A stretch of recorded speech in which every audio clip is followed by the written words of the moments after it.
Saya jualan pertama itu di trotoar. Sebelum kita berpindah di kantin ini, cukup lama juga saya di trotoar, antara 7 sampai 8 tahun. Kalau awal mungkin antara 1 kilo beras ya. 1 kilo beras itu pun tidak habis. Dan alhamdulillah sekarang bisa nyampe antara 5 sampai 6 kilo. Bahkan kalau hari Minggu atau acara Car Free Day, kita bisa ngabisin 12 kilo bahkan lebih. Itu waktu awal-awal memang lebih dari 3 jam, antara 4 sampai 5 jam itu 75.000. Dan sekarang alhamdulillah bisa nyampe 3 sampai 4 juta.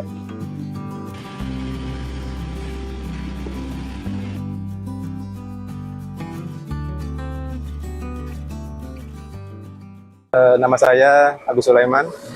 Kegiatan sehari-hari saya berjualan bubur ayam dari tahun 2010. Nama bubur saya namai dengan bubur ayam lurah. Kebetulan lurah itu tempat desa di daerah Plumbon, dan itu awal mula saya berjualan bubur ayam. Sebelum berjualan bubur, saya sempat juga di Indosemen. Kebetulan kita di sipil kontraktornya 2 tahun kurang lebih berjalan. Cuma kebetulan ada saudara yang minta konsep untuk berjualan bubur waktu itu. Dan saya konsepin bubur ayamnya, yang tadinya konvensional, saya sedikit kasih tambahan atau sentuhan untuk penyajiannya, untuk pelayanannya, biar lebih konsumen biar lebih baik. 2010 itu. Waktu saudara minta itu sekitar tahun 2006-2008. Ternyata di bubur ayam itu simple. Terus cash flow-nya cepat juga. Beda dengan waktu dulu saya di Indosemen itu sebagai supplier, sebagai kontraktor itu ada pengdapat uang yang agak lama juga. Karena pembayarannya ada tempo-tempo yang harus diikutin oleh perusahaan kan gitu. Jadi kalau jual bubur, menurut saya itu sangat cepat sekali cash flow-nya karena habis makan langsung bayar. Gitu. Yang membuat saya tertarik. Pernah pengelasan juga pernah, kita ikut pengelasan kursi aluminium. Kebetulan di tempat saya itu kawasan industri juga, industri rotan aluminium juga. Cuma saya bertahan 1 tahun karena sama, uangnya lama. Menurut saya karena bubur itu tidak makan waktu yang lama untuk berjualannya, dari jam 6 sampai jam 10 maksimal, karena konsepnya sarapan ya, paling antara jam 7 sampai jam 9 prime time-nya itu. Kesananya alhamdulillah bisa waktunya untuk keluarga, antara 2 juta. 2 juta. Karena saya pakai alat-alat yang seadanya di rumah. Saya jualan pertama itu di trotoar. Sebelum kita berpindah di kantin ini, di trotoar, di jalan, dan memang cukup lama juga saya di trotoar, antara 7 sampai 8 tahun. Saya di trotoar, di Jalan Pemuda, Kota Cirebon. Kebetulan ada support dari teman-teman, jadi saya dibantu 2 teman saya. Kayak saya berani untuk membuka di Cirebon, di kota, di trotoar juga. Karena memang kalau sendirian kita kayaknya banyak yang harus dibawa gitu. Jadi makanya saya perlu teman-teman juga untuk bantu saya. Awal-awal saya dengan istri, saya mengerjakan sendiri dari pembelanjaan, masak, semuanya kita kerjakan sendiri. Karena memang belum bisa untuk membayar orang atau karyawan ya, belum bisa ke situnya. Awal-awal pernah juga, cuma kita tetap belajar konsisten, karena kalau apapun usahanya, kalau hanya cuma gebrakan awal, mungkin tidak akan sampai sekarang. Kalau misal hal-hal yang sangat menyakitkan atau membuat saya down, kalau di trotoar kan memang sering terjadi penertiban dari Satpol PP gitu kan, makanya kita sering diusir, kita tidak boleh berjualan di tempat itu. Kita berpindah lagi ke tempat yang memang masih diperbolehkan, karena belum bisa untuk membayar kantin, sewa kantin gitu ya. Jadi masih tetap cari tempat yang memang masih gratis.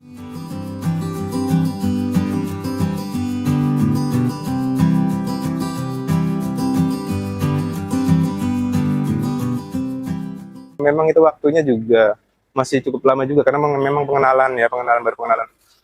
Awal-awal ya 5 sampai 10 porsi.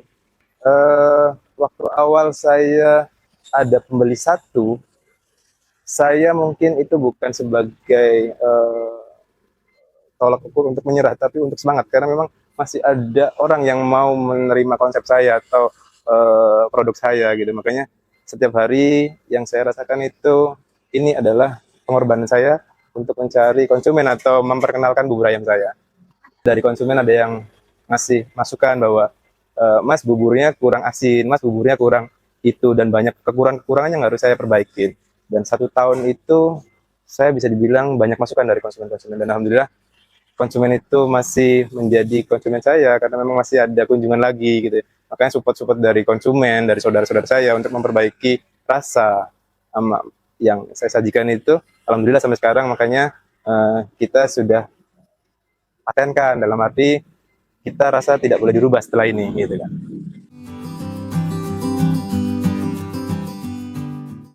Tahun kedua, alhamdulillah respon di kota konsumennya positif sekali.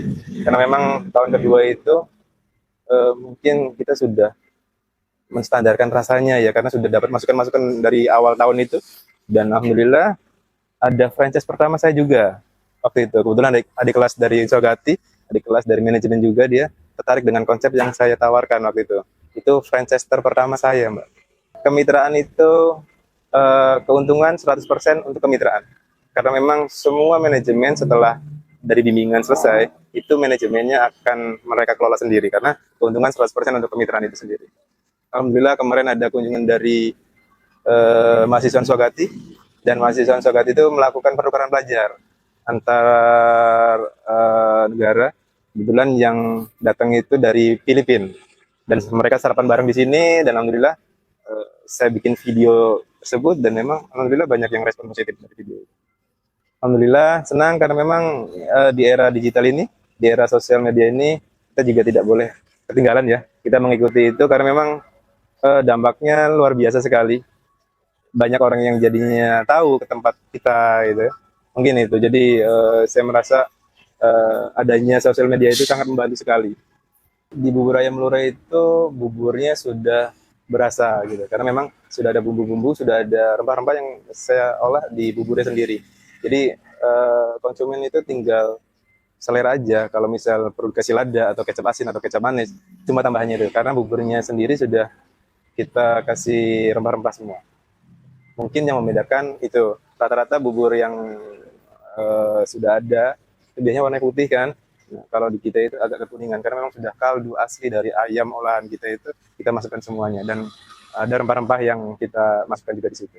Rempah-rempahnya ya dari bawang putih, kemiri, ebi juga termasuk, salam, serai, kunyit, itu banyak sekali, banyak yang saya masukkan rempah-rempah itu. Toppingnya mungkin pada umumnya sama, cuma kita nggak pakai cakoy aja.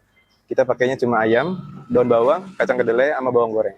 Rekomendasi itu biasanya bubur ayam plus telur setengah matang. Pembuatannya saya bikin sederhana, saya bikin itu tidak bikin capek yang bagian dapur. Kita sudah punya trik, karena kalau kapasitas banyak, kalau bikin bubur yang selalu diaduk, biasanya kalau bikin bubur itu rata-rata diaduk sampai matang, sampai jadi buburnya. Nah, kita punya trik sendiri, trik yang memang mungkin itu bisa membantu orang-orang dapur biar nggak terlalu capek. Karena kalau sudah kapasitas besar itu luar biasa capek sekali. Kita habis isak jam 8 malam itu bikin bubur, kurang lebihnya sampai jam 10-an kita udah jadi. Kalau toppingnya sendiri, kebetulan sekarang sudah punya orang kerja, jadi setiap pagi itu ada karyawan saya untuk stok besok pagi. Jadi dari jam 8 pagi sampai jam 1 siang itu ada yang nyiapin topping-toppingan kayak sate, ayam suwir, bawang goreng, dan lain-lainnya, kondimen-kondimen lainnya itu untuk persiapan buat besok paginya. Jadi selalu bikin stok untuk besok. Kita ngelakuinnya di dapur di rumah, karena memang kalau misal di sini hanya bisa berdagang, dan kayaknya waktunya nggak maksimal kalau kita masak di sini. Kalau awal mungkin antara 1 kilo beras ya, 1 kilo beras itu pun tidak habis. Dan alhamdulillah sekarang bisa nyampe antara 5 sampai 6 kilo. Bahkan kalau hari Minggu atau acara Car Free Day, kita bisa ngabisin 12 kilo, bahkan lebih. Hari Minggu, karena memang kita ada konsep untuk memperkenalkan produk saya atau bubur saya itu di acara Car Free Day. Karena memang di situ ajang baru cari sarapan atau ajang cari makan ya. Jadi kita tertarik di kondisi itu, suasana itu, makanya alhamdulillah responnya positif sekali, karena memang kita coba ngasih yang terbaik, kita ngasih servis yang terbaik juga. Iya, biasanya kita bikinnya 2 kali lipat seperti dari jualan per hari-hari ya. Pernah terlalu encer, karena memang kita salah pakai air. Waktu dulu itu awal-awal dagang itu hanya filling, tapi tidak dikasih takaran. Dan sekarang alhamdulillah kita pakai takaran dan pakai filling juga. Makanya alhamdulillah mungkin kegagalannya sudah bisa diantisipasi. Kalau misalnya masih pakai cara yang konvensional, itu biasanya bubur itu selalu diaduk sampai jadi buburnya kan. Nah, sedangkan di kami itu bikin buburnya hanya awal saja waktu masukin beras, kita aduk sekali dan nanti pagi setelah mau berangkat dagang, kita itu aduk lagi. Cuma 2 kali sampai 3 kali yang aduk. Tapi kalau yang konvensional itu diaduk sampai jadinya, karena kalau tidak diaduk seterusnya dia akan gosong biasanya. Tapi kita itu tidak pakai yang konsep itu, tidak pakai cara itu maksudnya. Dari gagal dan memang ada teknik yang memang mempermudah untuk membuat bubur dengan kapasitas banyak pun bisa. Waktu saya diminta untuk bikin konsep sama saudara, itu kebetulan dapurnya saya lihat, saya perhatikan, dan memang tidak susah sebenarnya. Makanya waktu awal saya disuruh bikin konsep itu, saya juga terjun di dapur, tapi tidak masak karena tidak tahu cara bikin bubur, tidak tahu bumbunya, atau tidak tahu semuanya, tidak tahu. Karena memang saya awalnya tidak di bubur. Saya awalnya itu di civil kontraktor atau supplier material, bahan baku bangunan gitu ya.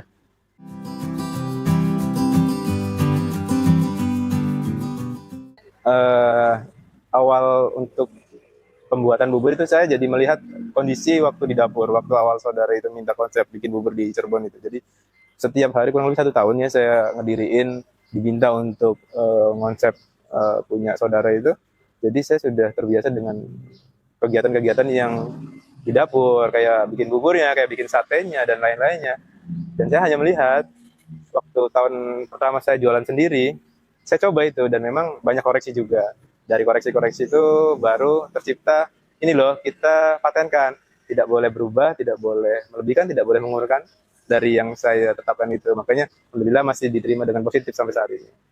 Ada 4 di bagian dapur dan di bagian pelayanan atau dagang ya, di tempat dagang. Pembagian tugasnya yang masak sendiri masak, khusus masak, dan yang dagang khusus dagang. Karena biar tidak terlalu capek juga, biar fresh juga yang dagang. Kita karena dagang kan setiap hari, tidak sehari-hari, maksudnya tidak sekali-kali ya. Dagang itu setiap hari dan harus butuh waktu, butuh tenaga yang fresh semua. Kita bagi waktu. Kalau ayam biasanya dikirim. Kalau ayam dikirim, kalau kayak bumbu-bumbu rempah-rempah saya sendiri yang belanja dari saya sendiri. Dan saya sudah ngasih tahu orang-orang kerja juga, dan takarannya harus sesuai yang saya kasih. Sementara ini saya masih tetap ngontrol di warung, tapi kalau misalnya ada kegiatan keluar saya tinggal, anak-anak yang jalanin. Mungkin pernah jadinya banyak konsumen yang agak lama pelayanannya, ada juga yang sampai nggak jadi belinya, karena memang kadang kalau sudah prime time jam 7 sampai jam 8 itu biasanya masuknya berbarengan. Mungkin itu kendala yang anak-anak yang sering sekali di lapangan, kadangnya konsumen kan pengen datang langsung datang juga pesanannya gitu. Jadi mungkin itu misal saya tinggal, tapi kalau misalnya saya ada di tempat, ada yang bantu juga, kita mungkin bisa kecepatan pelayanan juga. Yang saya utamakan kan karena pelayanan cepat gitu kan.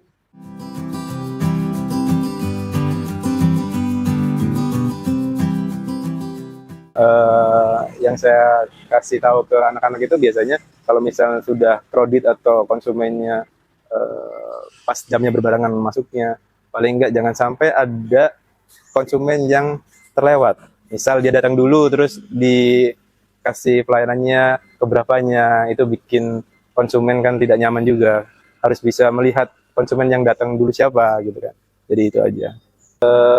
Itu juga salah satu penilaian saya bahwa bubur itu masuk ke rasanya atau tidaknya dengan melihat kalau misalnya ada konsumen, ada kunjungan kedua atau ketiga, berarti itu alhamdulillah menu saya atau bubur saya itu diterima oleh konsumen itu. Jadi sampai saat ini juga saya belum pernah nanyakan konsumen bahwa gimana rasa bubur saya atau tidak. Jadi sebagai patokan bahwa bubur saya diterima oleh konsumen itu dengan cara melihat ada kunjungan kedua atau ketiga atau kunjungan ulang, repeat order gitu ya. Itu menjadi patokan saya. Pelanggan loyal biasanya banyaknya orang-orang kantor dari sekitar sini, sama anak-anak kampus juga, sama biasanya beberapa kali sih sering diundang juga di Korem juga untuk nyiapin sarapan gitu kan, atau Polres Kota juga pernah juga untuk nyiapin sarapannya. Paling ramai itu antara jam 7 pagi sampai jam 9 pagi. Ya secara manusiawi saya senang sekali. Saya senang bahwa yang ditawarkan oleh warung saya atau yang ditawarkan oleh bubur ayam lurah itu diterima positif oleh warga Cirebon, khususnya kota Cirebon di sini. Kalau melihat konsumen yang datang dan membawa teman-temannya rame gitu kan, saya merasa senang sekali karena memang diterima positif oleh mereka gitu. Jadi memang itu sebuah kepuasan dari kami karena memang mereka dengan positif menerima konsep yang saya berikan atau bubur ayam yang saya berikan. Dan menurut saya bisa diterima di orang-orang yang memang mungkin ya, menurut saya bubur ayam itu tidak pernah menyentuh kantor-kantor seperti Korem untuk menyediakan, waktu kemarin itu menyediakan untuk sarapannya Pangdam 3 Siliwangi. Dan ada juga waktu saya suruh menyiapkan sarapan Kapolda Jabar. Waktu itu di Polres Kota ya, di Polres Kota. Waktu itu order terbanyak itu dari Arhanud Pilang, sekitar 750 porsi untuk menyiapkan senam bersama antara TNI dan Polri. Omset terendah untuk 3 jam ya saya jualan itu, waktu awal-awal memang lebih dari 3 jam, antara 4 sampai 5 jam itu 75.000. Dan sekarang alhamdulillah bisa nyampe 3 sampai 4 juta. Kalau orderan ya, kalau orderan itu bisa 3 juta. Kalau Car Free Day juga 3 juta lebih, itu antara 3 jam, 3 juta untuk 3 jam. Tuhan, terima kasih sekali gitu kan. Karena sudah sampai sekarang saya masih dikasih kepercayaan untuk menjalani usaha bubur ini. Dan alhamdulillah saya bersyukur sekali dikasih kesempatan, konsumen-konsumen saya semuanya mereka memberi respon yang positif. Kalau untuk rekan-rekan atau teman-teman saya atau saudara-saudara saya yang ingin memulai bisnis kuliner, satu, itu tidak boleh menyerah. Karena memang untuk mengenalkan produk kuliner itu tidak instan. Makanya perlu waktu yang cukup lama dan selalu memperbaiki apa yang sudah ada.